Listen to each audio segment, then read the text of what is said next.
Welcome back to Dragon Sanctum. Today we're switching things up a little bit.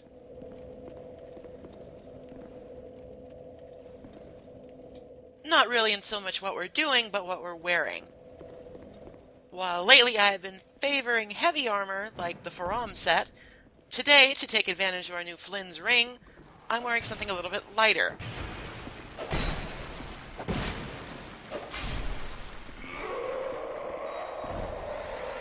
All this helm should be familiar, but we're actually wearing the Saint set that we obtained from Licia of Lindeld. It's pretty good light armor, offers quite a bit of defense, especially against status effects and elemental stuff. It requires some faith to wield. Well, wield isn't the right term for armor. It requires some faith to wear, which is somewhat interesting. Not many armor sets have that kind of requirement, though some do. We're also trying out the Puzzling Stone Sword, which I have upgraded to +3. However, as I have learned many times, it's not the best idea to just run into something completely untested and hope it works out.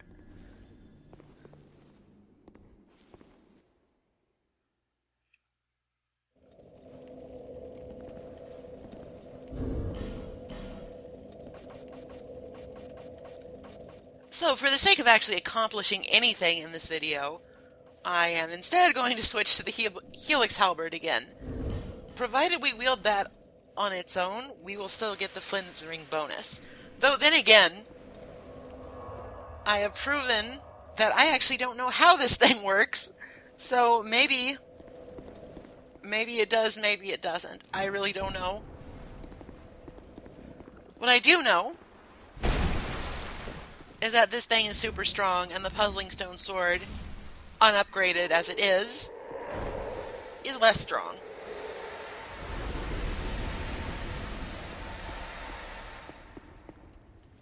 The poison clouds that the priestesses leave behind are not a joke. If you stand in them for any length of time, really, you will probably get poisoned, and that's obnoxious, to say the least.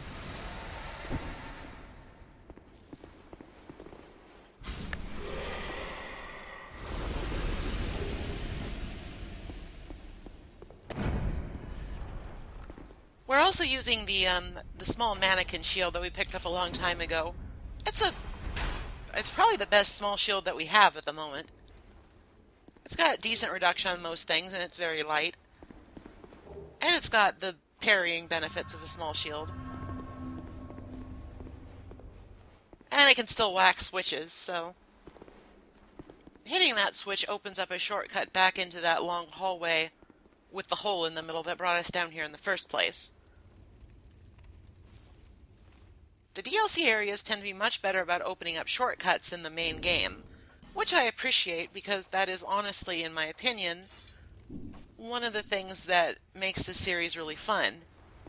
Interconnected areas where we have to open up shortcuts to shorten travel times. Bloodborne is also really good about it. But, I promised I wouldn't talk about that so much, so suffice it to say,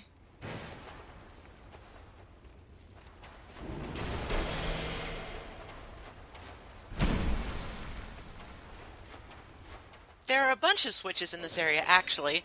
The one on the ceiling will lower the spikes, which makes maneuvering in the bottom area much easier. Given that the spikes do pretty minimal damage to enemies, it's not worth it to leave them up and hope that they kill themselves by standing on them.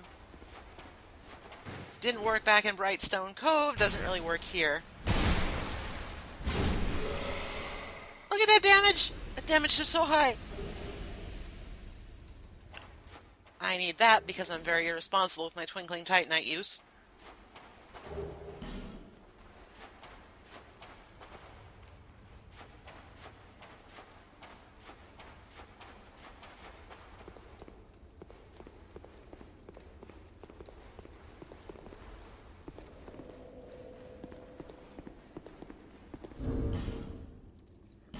Now there's a bit of a puzzle in this room. which is honestly kind of rare for a Souls game. There are usually not any actual puzzles. There's plenty of challenges and tricksy traps, but this is one of the few challenges in the games that really actually makes you think for a minute. And even then, it's not very tough.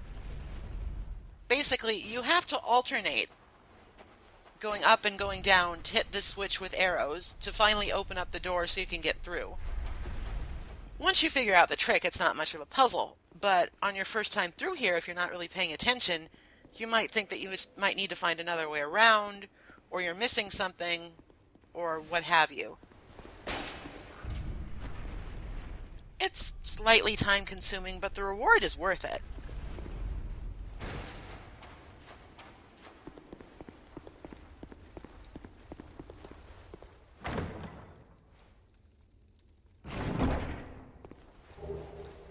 The denial miracle is extremely powerful.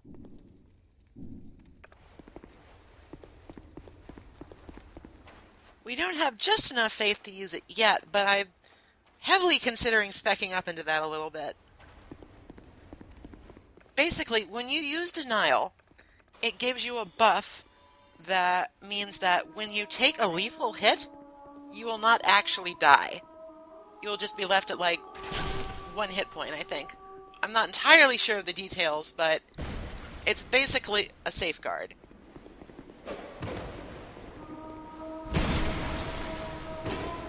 Given that in this game, healing is usually fairly available, having a safeguard like that can absolutely mean the difference between victory and defeat.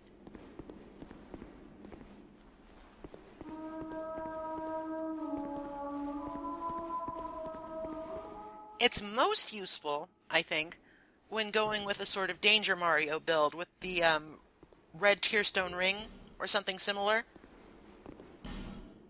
Basically what you do is you intentionally get your health down by standing in a hazard or something, or let a weak enemy beat up on you, cast Denial, and then you've essentially got a safeguard that would protect you from the one-shot that kind of build usually entails.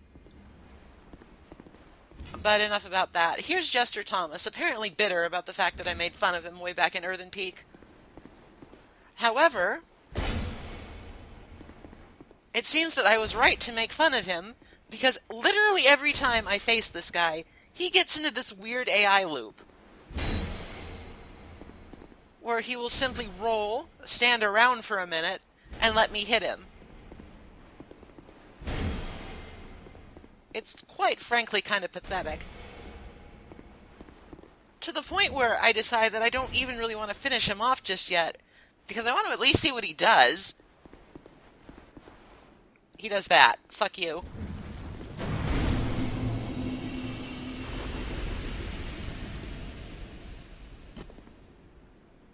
It's all on me, buddy, not you.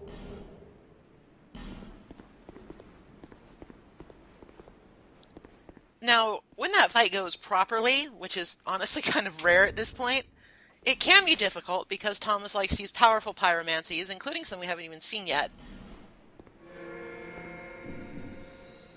He'll also cast Warmth, which can make the fight long, but it also gives you a convenient source of healing. It's kind of a weird invasion, all told. I feel like it's mostly meant to catch people off guard if they're running from invincible Sanctum Knights.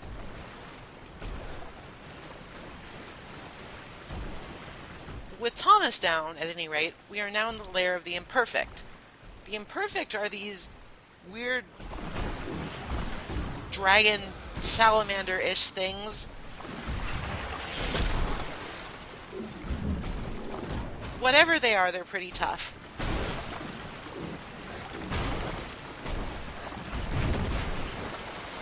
Their attacks hit hard, they hit often, and they're very, very durable.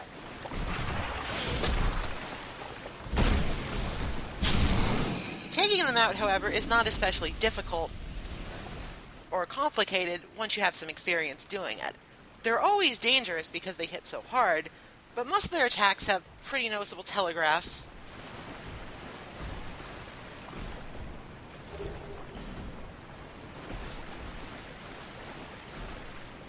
and they will usually at least give you time to heal up between them. There's a couple things to note about them. One, you don't want to take on more than one at a time, mostly because the camera is just not your friend in that case. And two, when they do certain attacks, they will actually take reduced damage from certain body parts.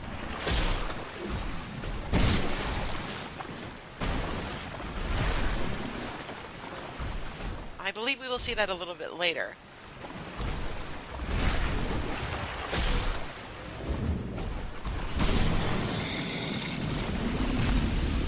The best way to deal with them is probably just to go for their ankles. It's a little scrappy for my taste, but it works. This area is also, quite frankly, rotten with petrified dragon bones, which I am not complaining about in the slightest. The real challenge, I think, simply comes from making sure that you only take on one imperfect at a time. Fortunately, they make it quite obvious when they've spotted you.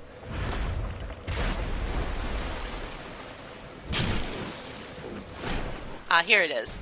So this stomping attack, it leaves them quite open,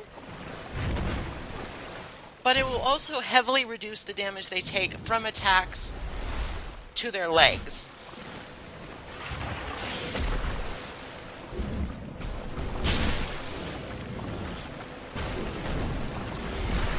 There's also a good chance that if you attack during it, then they will hit you with the other leg because they will always stomp at least twice. This can be really obnoxious when you're just about to finish one off and they mysteriously stop taking as much damage as they usually do.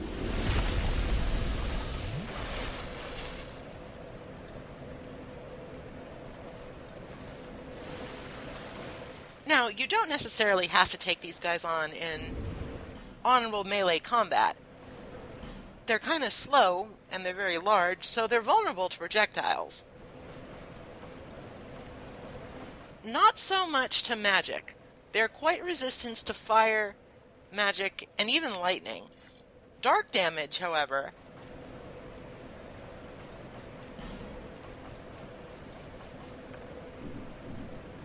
tends to do a bit better. The silver-black spear, since it's not as highly upgraded as the Helix Halberd, probably won't do as much damage, but I do want to illustrate that even though it's a weaker weapon, it will still do a fairly respectable amount to these guys because they are vulnerable to dark damage.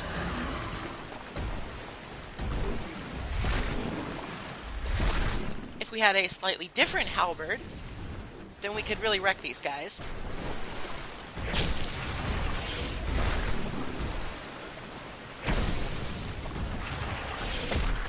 Watch out for that attack. Not only does it give them obnoxious, reduced vulnerability, it's also a really strong grab attack like the ogres like to use.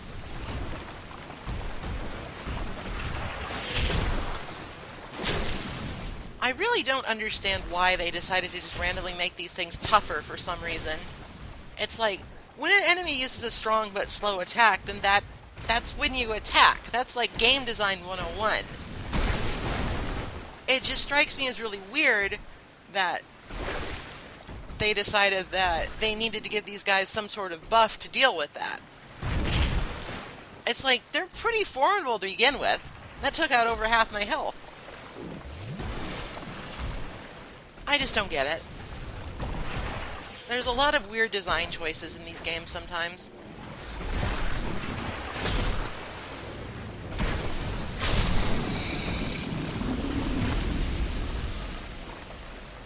Part of the reason that I switched to the spear here was mostly because I honestly just wanted to save on some durability.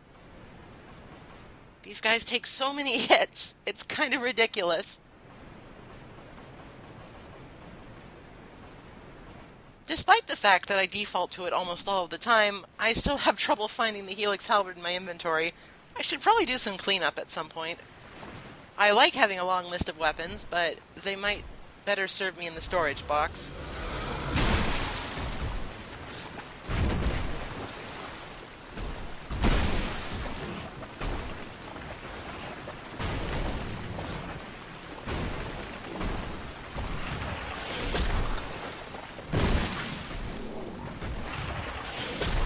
It gets really obnoxious when they start spamming those moves that give them reduced vulnerability.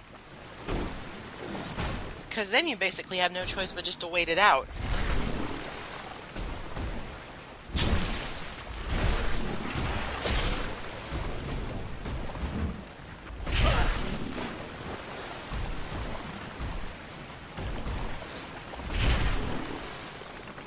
As always, when fighting large enemies, the camera can be sort of difficult to work with. Fatigue is also a pretty big issue when you fight these guys. It's just, they take so long to kill sometimes. Especially if you get unlucky with the attacks that make them take less damage.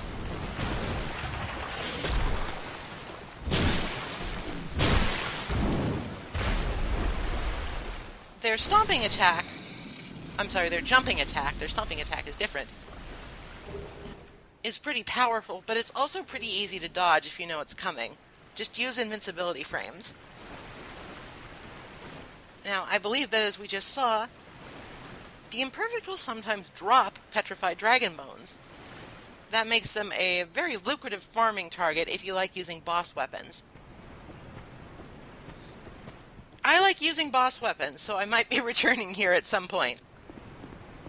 If you do want to farm them, I would definitely recommend equipping the Prisoner's Set and the Covetous Gold Serpent Ring for increased item drops.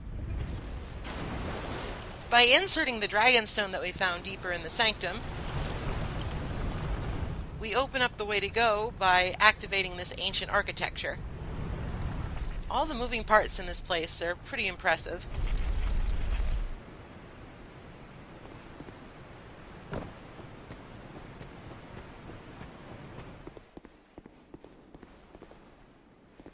Be sure to hit this, by the way.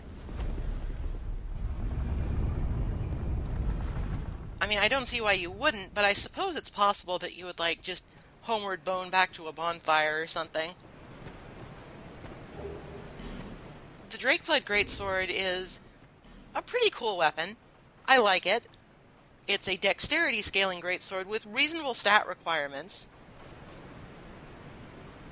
However, it has a bit of a weakness. It also requires petrified dragon bones. And I don't know, it's hard to justify upgrading it when there are more interesting weapons that you could use those dragon bones on.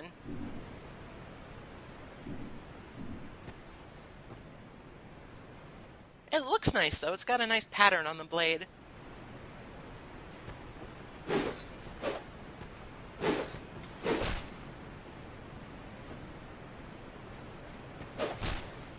Like most dexterity-based greatswords, it has the unique attack pattern where you sort of do a flourish when you use it two-handed. It's less focused on making wide sweeps and dealing crowd control than it is on just being a strong dueling weapon. Which it is. It has a lot of base power, good scaling with dexterity. It's not even that heavy, really.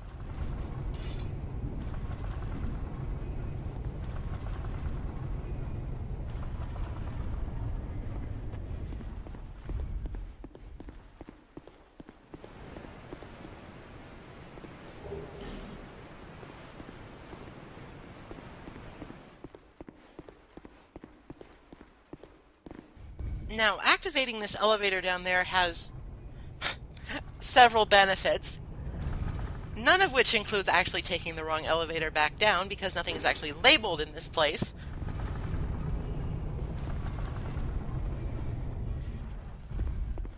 Please bear with my inattention. There we go, come on.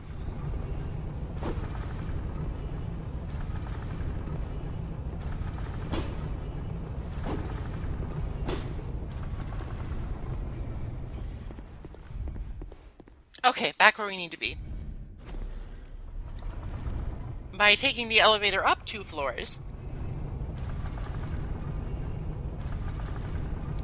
we will actually unlock a very handy shortcut.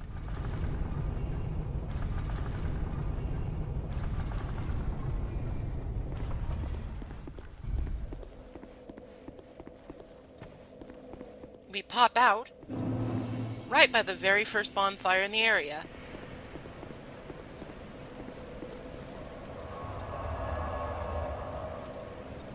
Which, you know, that's really good. Having to start at the imperfect bonfire all the time would be pretty difficult.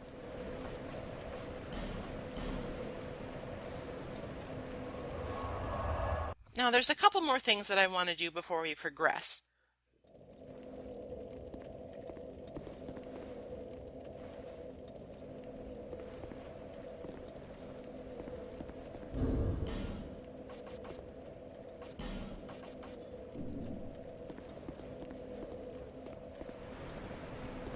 These things might involve gravity, so better safe than sorry.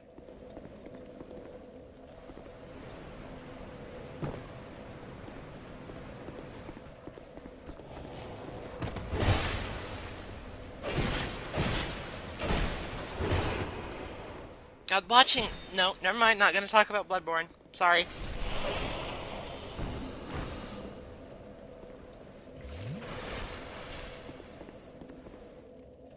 I am sort of concerned, though, I will say this much, that when I come back to recording this game, I'm going to have some problems because I'll be used to the different mechanics. We shall see. Now, the important thing to remember about the stone sword is that it's not meant to do huge damage per swing. It has a fast rate of attack, and it has a versatile moveset. It's not like the Helix Halberd, which is meant to do huge numbers and not much else. So while it does look kind of puny here, it just has a different set of strengths and weaknesses.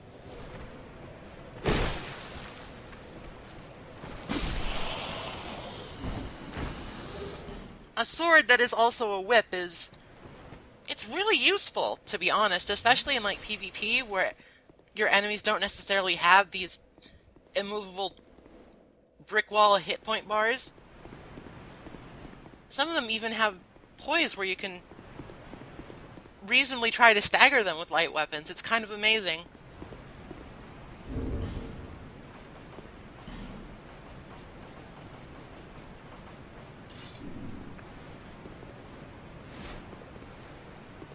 We don't have a dragon to help us this time, so I'm going to play that role myself and try to make this a bit more expedient.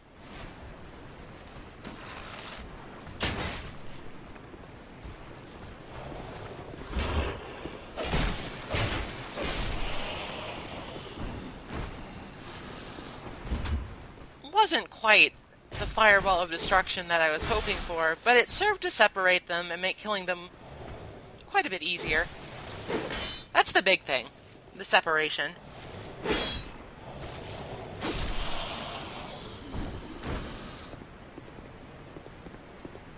Fighting them both at once on this narrow walkway is a really good chance to just get yourself killed.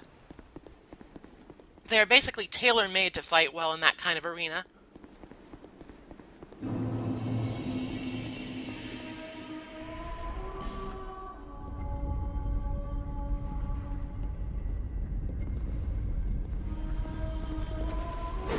Way back at the beginning of the Sanctum, we can use the Dragon Sanctum key that we picked up earlier. It opens us this door, and leads to a pretty prodigious loot stash, to be honest.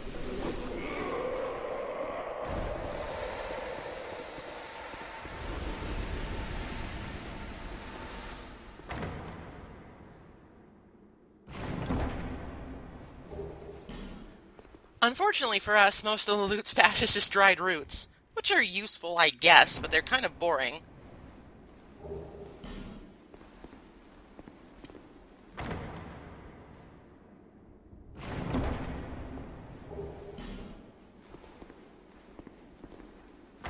At least after this, you're probably not going to run out anytime soon. The Lightning Clutch Ring is pretty interesting. The Clutch Ring is a new class of rings in the DLC that will increase the amount of elemental damage you do with one element while decreasing your physical defense.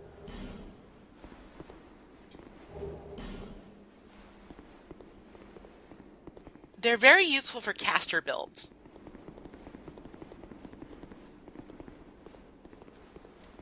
They are less so for melee builds that make use of enchanted weapons, simply because the loss of physical defense can be a bitter pill to swallow.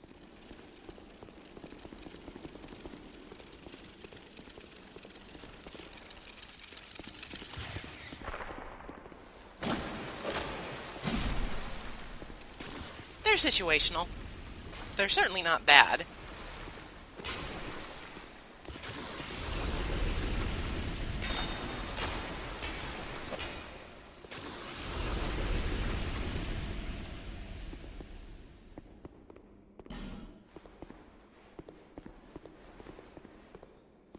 I'm not sure of the exact math on the increase to the elemental damage and how it stacks up against the physical decrease.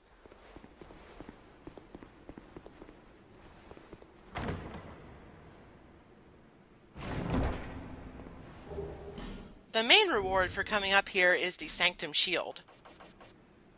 We don't have the stats to use it at the moment, but it is a fairly powerful small shield that, instead of being able to parry, lets you cast sorceries and miracles with it.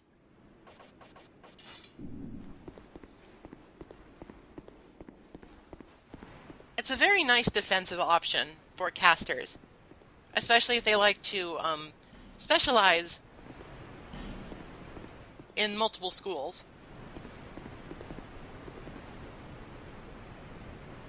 There's nothing else up here, except a nice view. But there's a couple things lower down.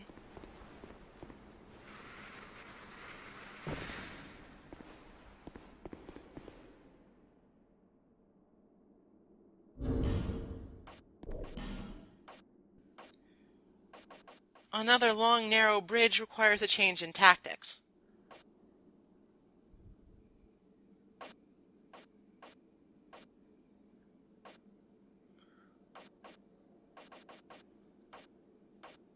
Once I remember where the Helix Halberd is. Oh dear, I need to work on that.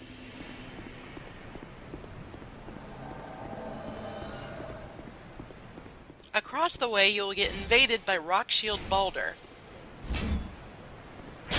He is not an especially difficult opponent because he doesn't move very fast.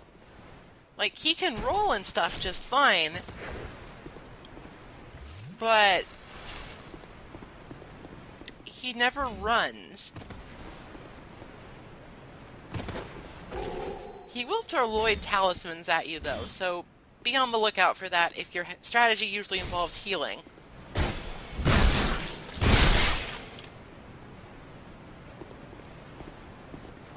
The thing about Rock Shield Balder is that his shield is actually kind of shit. It opens him up to shield breaks, and it doesn't even have 100% physical reduction. So, I don't know. I think you might want to look into finding a better shield.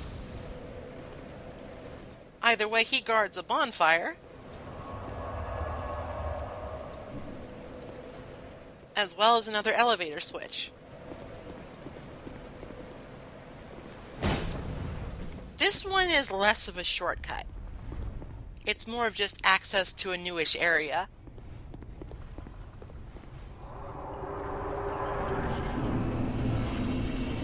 The Cave of the Dead is a special not PvP, co-op area that I will not be exploring right this moment. I honestly might make a stream of it, given that it's kind of a clusterfuck.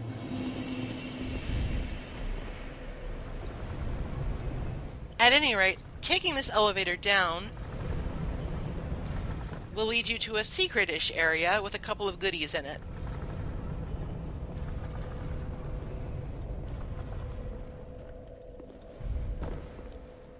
You have to be paying attention to find it, though, because you actually have to leave during mid-elevator ride. The reward is Dark Greatsword, a powerful offensive hex that requires a lot of intelligence to use. Unlike Focus Souls, it's actually pretty strong. It's just, it requires significant investment. There's also some torches, who cares?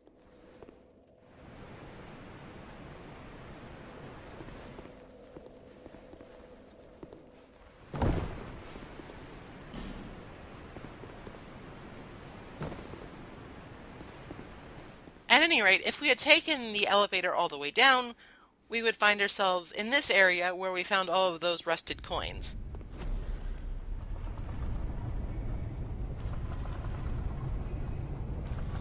That's just about everything you can pick up in the city proper. There's still some goodies hidden in the Sanctum because we haven't fully explored it. And of course there's the issue of the Cave of the Dead, but I think we'll leave that one for another time, as well as exploring the Sanctum. I hope you join me then.